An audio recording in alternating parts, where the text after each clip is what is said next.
Hey everybody, Morgan here with a final update on the Mailbox project. And I say final because I actually completed it. After 10 weeks, I'm happy to say I think it's ready for showtime, or at least getting into the house. Where we left off before, if you had seen the previous video, I hadn't completed the door. I hadn't completed shaping the top. Of course, I hadn't put any finish on the piece, and I hadn't done the back. So we can talk a little bit about that now.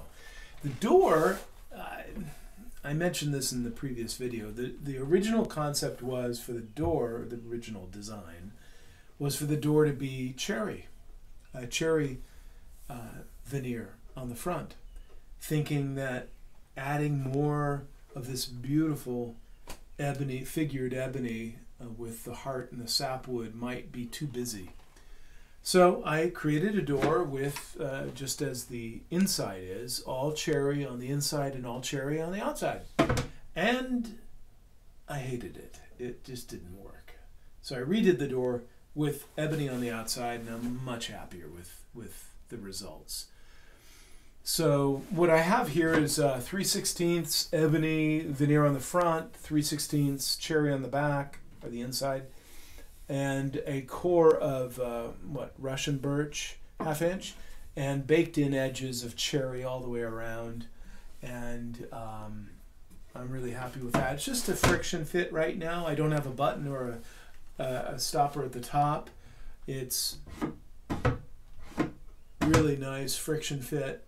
Having said that, over time wood moves, and I'll probably want to add a button below and a stop at the top, just to, belts and suspenders, right?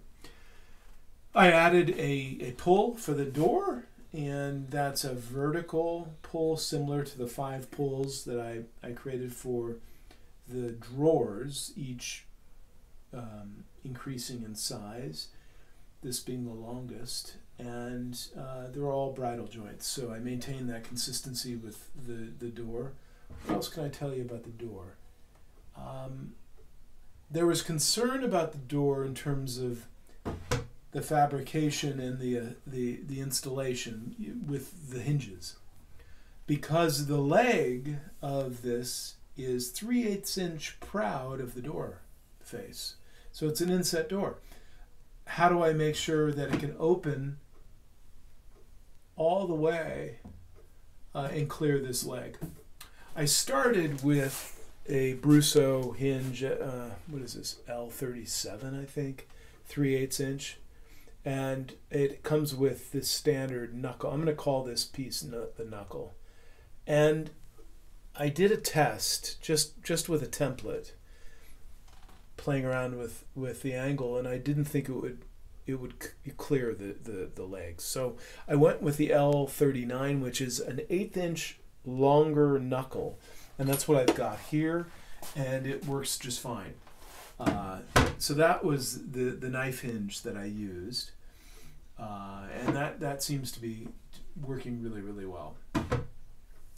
What else? Well, the top, I carved out a bowl on the top, and I'm sorry you can't see the very top of this, because it's, as the rest of this piece is, has amazing figuring in this ebony. And a huge shout out to Heather Stewart for letting me work with her incredible ebony wood. The mixture of the heart and the sapwood, and every time you slice into this wood, there's a new pattern, a new canvas to work with.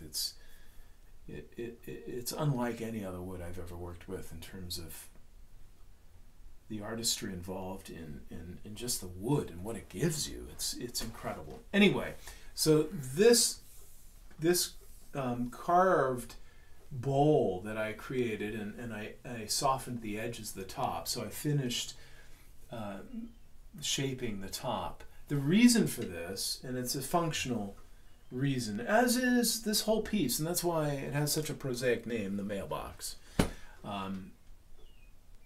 I might as well review that. The functionality of this piece is the fact this is open because it faces a wall with an opening where my mail comes through. So it's right by my front door.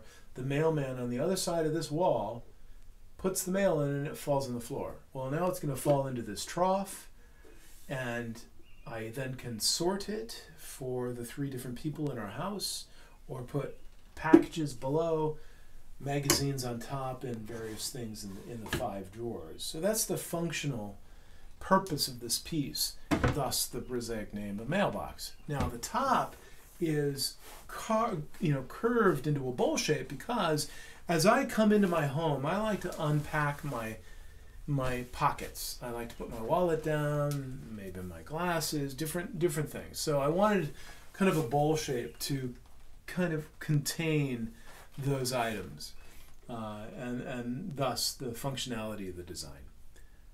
You know, I have to be careful here because I don't want to create more opportunities for things to collect. The whole purpose of this, the whole motivation of this piece was to manage the piles of papers that accumulate in our home. So I wanted to create a piece that could help organize the unending accumulation of piles that seem to happen in our house. And I'm whispering because someone may hear me. Anyway, that is a concern of this top because this bowl could end up accumulating more stuff, and that was the purpose of this piece. What else? Oh, the finish. So the finish of the ebony and the cherry I have throughout the inside, as well as the legs, the styles, the stretchers. And so on the ebony, I used antique oil finish with then the Chatham wax. I love that stuff. And that's what's giving me this beautiful finish on the ebony. In terms of the cherry, I just used a wipe-on poly. I happen to have good stuff, so I used that and finished with the same Chatham. And in terms of the sides, the bent lamination, this thing's like 60 pounds because all the ebony.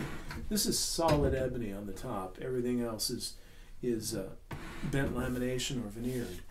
I have actually a piece of my original test of the bent lamination that I used over a form. I created my own plywood, I guess, with the book-matched ebony on the front. I have cherry on the back, and in between, cross-matched, is an 1/8-inch bending ply. And that's what's creating this nice curve here on both sides, the bent lamination. On the back, I finished the back as well, which is somewhat controversial because I didn't glue it, I screwed it, and I'll tell you why. So let me turn this thing around for you. And again, it's 60 pounds, so it's a little heavy. So the back is a cherry ply, 2 pieces. This is open again because the mail slot comes through my wall here. And the reason I didn't glue these is because there's a chance I may move again. And my next home, the mailbox, is probably not going to be this exact height.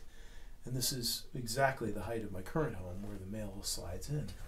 So in order to adjust this shelf that's here, you can't see it, but the shelf, I need to be able to get into the case, so thus the screws. So I wanted to use black screws to mirror the black ebony, the heartwood of the black heartwood of the ebony. I couldn't find them anywhere. So I ended up getting this these zinc slotted screws, number 3 5/8-inch long screws. And I then found out, if I took chemistry, I can't remember it, but I found out that any ferrous metal, you can use a chemical reaction to turn it black. And I picked up some gun blue, and I just put it in a Dixie cup, threw in the screws. 30 seconds later, those silver screws were black, and I was able to use those for the various screws on the back panel to somewhat reference the ebony. And that's it. That's really the update I have for you on the completion of the Mailbox project. And it's been quite a journey of these 10 weeks. A lot of lessons, and I'll tell you, I'll miss working with this Ebony. Thanks, everybody. That's it for now.